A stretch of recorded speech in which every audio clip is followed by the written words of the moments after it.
Hi guys.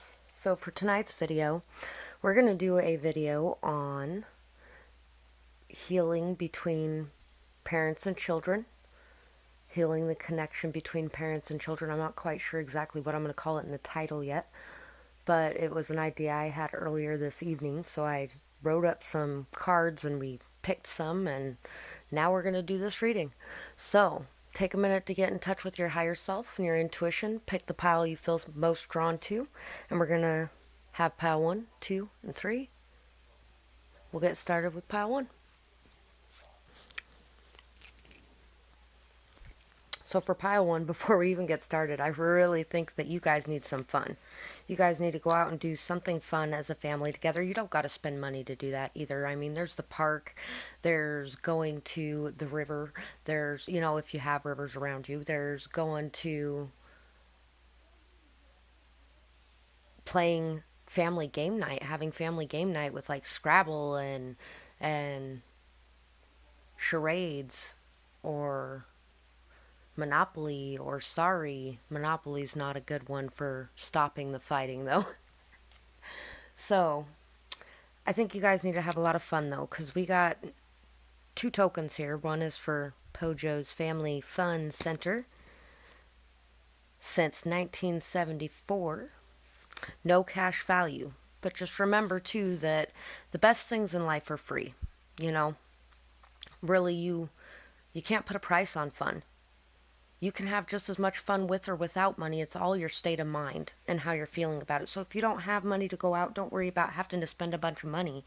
Just have some family time together where you get to have fun, like dancing to music together or, something along those lines. And this one's the Like New Car Wash, number 5. Maybe there's a lot of growth going on in your situation as well. Everything's being transformed into this new state.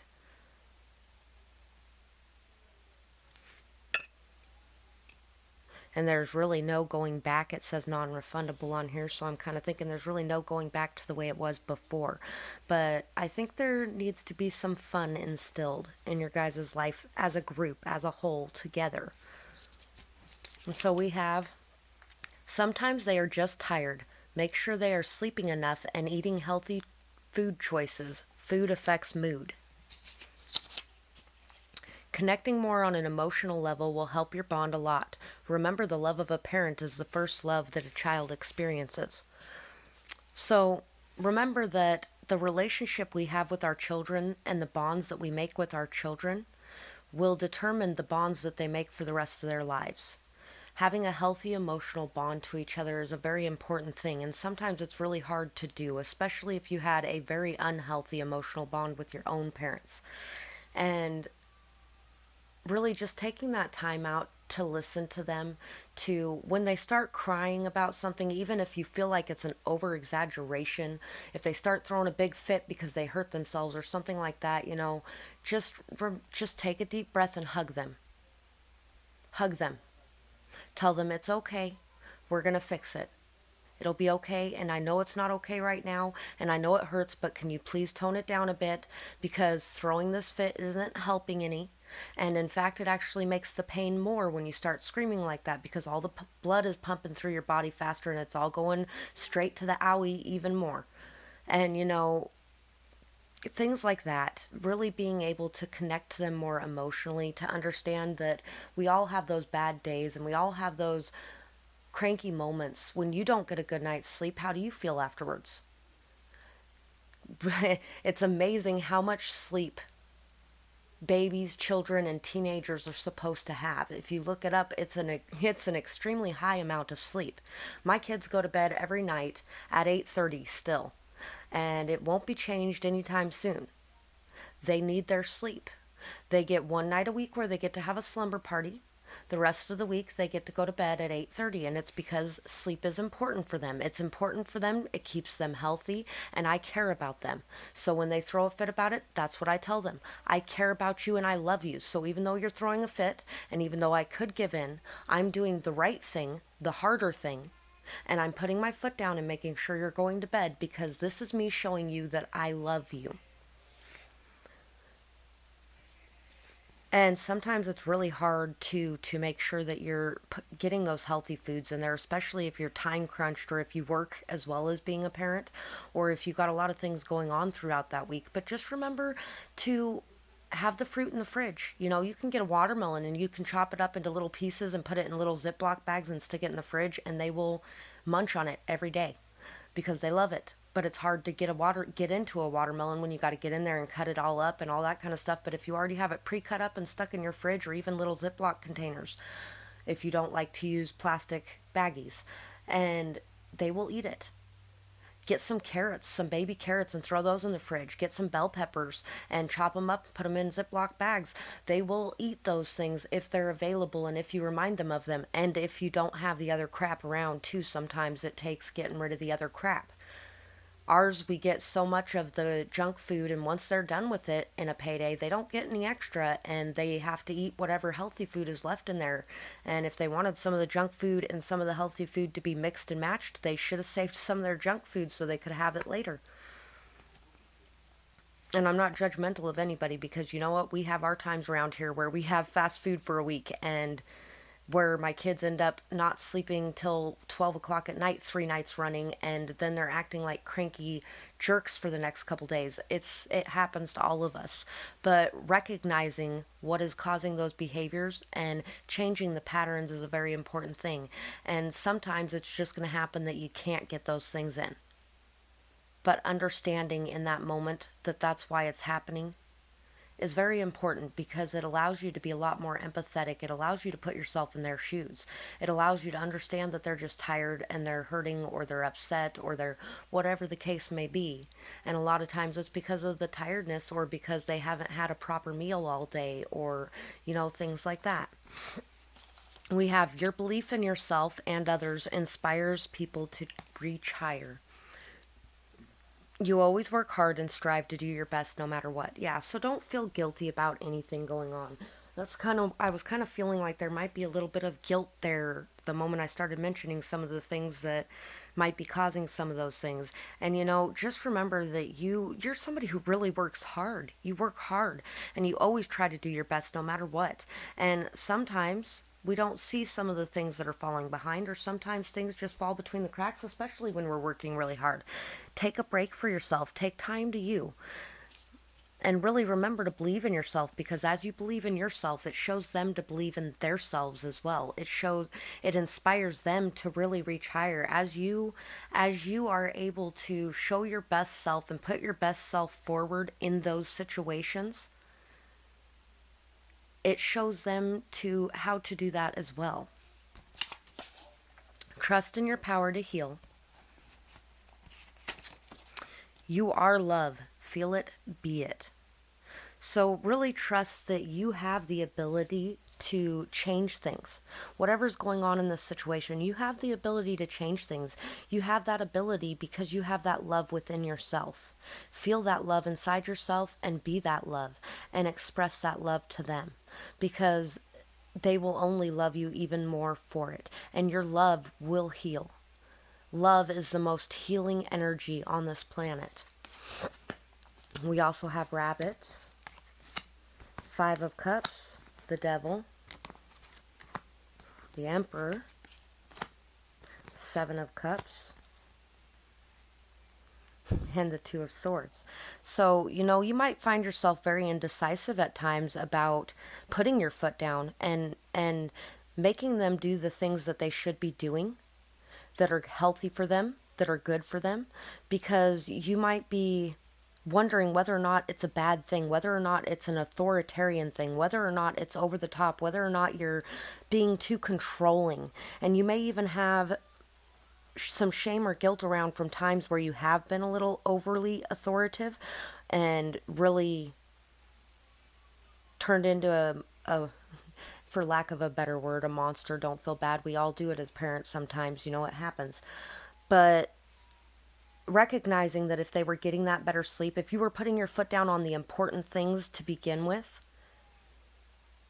then they would be getting the better sleep. They would be eating better. They would be, all those kind of things. And it would stop a lot of the problems before they start. There may also be a tendency to just really be very controlling over everything that they're doing, and to be very stubborn, very masculine in energy, very, I don't know if they have a strong father figure around, or if, maybe they had a too strong of a father figure around as well. That could be this too. If it's not you, it could have been the other parent as well. But somebody that was really just doesn't budge on anything, and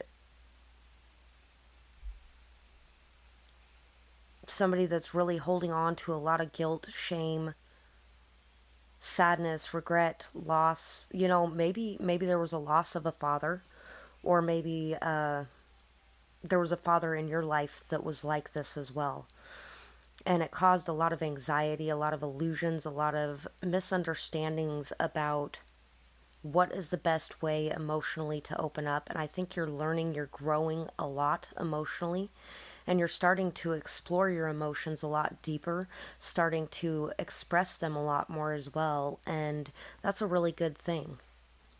There may be a lot of indecision because you really aren't sure of what is the best thing to do, but know that you're a parent and your intuition is always going to be the best thing to listen to. There's a lot of information online as well, and also that we're all just kind of making decisions in the dark, and balancing your thoughts and coming to peace in your mind will really help you to be able to overcome any kind of anxieties or any kind of emotional turbulence or any kind of shame or guilt that you are facing.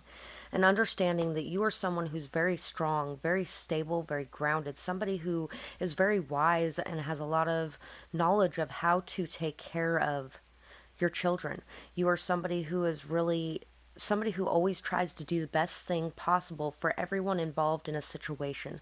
Somebody who is always trying to work hard to make things stable and strong and grounded. But at the same time, you do need to learn how to release control at times and just allow them to express themselves without losing your shit, for lack of a better term for that one too, because sometimes it's hard not to lose your shit when your kids are just being so grating.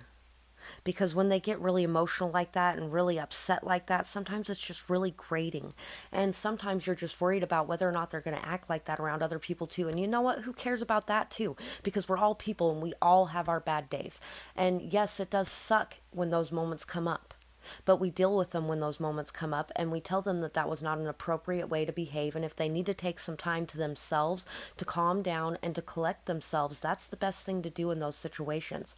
Have them take that time to calm down and collect themselves. You take the time to calm down and collect yourself when you need to, and it will show them that example as well. Make it a priority in your house.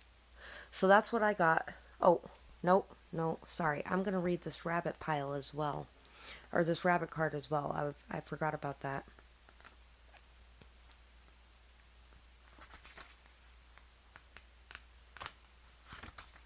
If I can find the page. Afraid of everything, overwhelmed, or frozen. The rabbit loves to remind his friends that someday the eagle will swoop down and eat him. He talks and talks and talks about it so loudly, in fact, that one day the eagle hears and thanks him for the great idea. Rabbit energy is alive when we are scared, most often about the future, and we become our own worst enemy. We spin up a dust cloud of fear and then complain to others that we are lost. Notice your thoughts and words. Oh, rabbit, they shape your destiny. When in balance, sensitive and a solver, a good listener as well. When out of balance, can over explain or talk fast. To bring into balance a day of silence. Yeah, and to remember that kids lose attention very quickly. So, explaining how you feel about the situation, setting a consequence, and allowing them to express themselves as well, and then be done with it. Don't continue it all day long. It's kind of like that pecking where it just keeps it going and keeps it going until everybody is going crazy.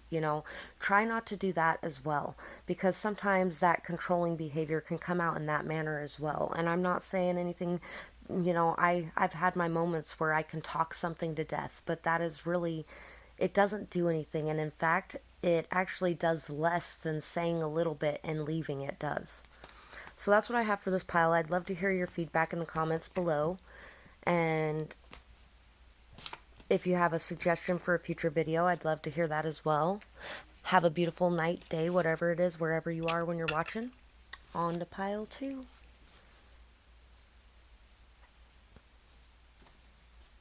So for pile 2, we have this Herbal Infusions one. You know what this just made me think of, the celebrating the herbal infusions one? If you have an adult child, maybe having a night out together would be really fun. Like a night out drinking. If you have a child, then having a day out together might be really good. Taking the time to just really enjoy the moment, to be together, to have fun together, to open up and be your true self around them, to really just be able to have fun and live in the moment, and maybe even maybe even singing and dancing together, playing together, something along those lines. There's also the pure herbal infusions. I'm not sure exactly what this is saying yet, but one thing I would like to say about it is maybe adding in plant medicine might be a good idea in this case. There's a lot of, if you Google it and the symptoms you got going on, or if you Google it and some of the things going on, even there's a lot of different plant medicines out there, whether it be through witchcraft, whether it be through Reiki and things like that. And I don't know, there's just a lot of different beliefs when it comes to plants, and there's a lot of scientifically proven research behind a lot of different plant medicines. So we have: enjoy each moment, be present. Sometimes life gets in the way too much. Take time to see what you really have. I did not look at these before I started this either, I swear. I like to be just as surprised as you when it all lines up. So, yes, really just being able to be present in the moment, to enjoy life, not to worry so much about what each little thing you're doing is doing and is how it's going to affect things, but to just really be able to get down on your kids' level and play with them, or to, if they're an adult, then just being able to open up to them and express how you feel, and to just be able to enjoy your time together without worrying so much about all the rest of the crap, and really not allowing life to get in the way too much. There's a balance between life and family, and really it takes having time for each in order to create that perfect balance. Take the time to see what you really have in front of you and what you really have around you, and be grateful for it and enjoy it. Don't overthink. Everything will be okay. Tell anxiety to take a hike. Yeah, get out of your head. And just really, yeah, really just get out of your head. Clear your mind. Take some time for self-care. Take some time to take a hot shower or a hot bath, or read a good book, or to take a walk in the moonlight, and just really get away from the chaos of life and find your peace within. Parent first, friend always. A real friend would put their foot down too. Do not let them walk on you. Yes, do not let your children overstep your boundaries, because, and don't overstep theirs either, because those things teach them how to behave in life as well. When you overstep their boundaries, or they overstep yours, when you overstep their boundaries, that means that they are going to go out and find somebody in life to overstep their boundaries for them until they learn how to break that cycle. And if you are allowing them to overstep your boundaries, that means they're going to go out and overstep other people's boundaries until they learn how to break that cycle. And, I'm not saying anybody's perfect. Nobody's perfect. Nobody's perfect. You got plenty of time, and there's a lot of ways to learn how to do these things. But healthy boundaries is a must between parents and children. It keeps away from those codependent things that can come up. It keeps your child away from a codependent energy, and you away from one with them, so that when it comes time for them to move out and to live their life, they can move out and live their life without it destroying yours and without it destroying theirs. They will know how to stand on their own 2 feet, and you will be able to stand on your own 2 feet after years and years and years of not being on your own. And that's for both of you. You bring peace and harmony to tense situations. You teach others a lot from your experience, and you don't mind learning from them either. So, yeah, don't overthink things because you're somebody who really brings peace, clarity, harmony. You're able to communicate, you're able to de escalate situations. Don't allow yourself to think that you're not. And really take action to make sure that you aren't allowing things or letting things go that you feel are important. And also don't go into the opposite side of that either where you're fighting every battle. Pick your battles wisely. You're a good teacher. You're somebody who's learned a lot and you know a lot and you teach and you also learn from your kids too, which is amazing because not everybody is able to learn from their kids as well. Some people are far too much in pride and ego. So respect yourself and love yourself for that. Love yourself first and find peace within. Set your boundaries and speak your truth. Exactly what have we been talking about this whole time. And setting your boundaries is self love, and it shows your children self love as well. It shows your children that you are important and you are worthy of respect too. Because if you don't show them how to respect you and how to love you, who's gunning? Nobody. Nobody else but you can do that. Owl. You also may be somebody who's claircognizant in this pile as well. Two of Pentacles, the Fool, Death, the Nine of Swords, the Knight of Pentacles, and the Six of Swords. So really, you're on this journey right now to learn how to leave your fears, your anxieties, all those fears that crop up of, oh my God, I might not be doing good enough. Oh my God, I might not be doing the right thing. Oh shit, what if I did the wrong thing there? All that kind of crap where it just, I don't know enough. I'm not a good enough parent and nothing I'm doing is right. Stop that right now. You are on this journey. It's a long, rigorous, hard journey, but you are very determined to get through it. You're very grounded. You're very focused. You know what you want and you are leaving that behind. You're bridging this gap. You're leaving behind the fears. You're leaving behind the anxieties. You're learning how to love again. You're learning how to melt the frost. You're learning how to really have this transformation and to take this leap of faith, to leave behind this energy of constantly having to do everything all the time and balancing so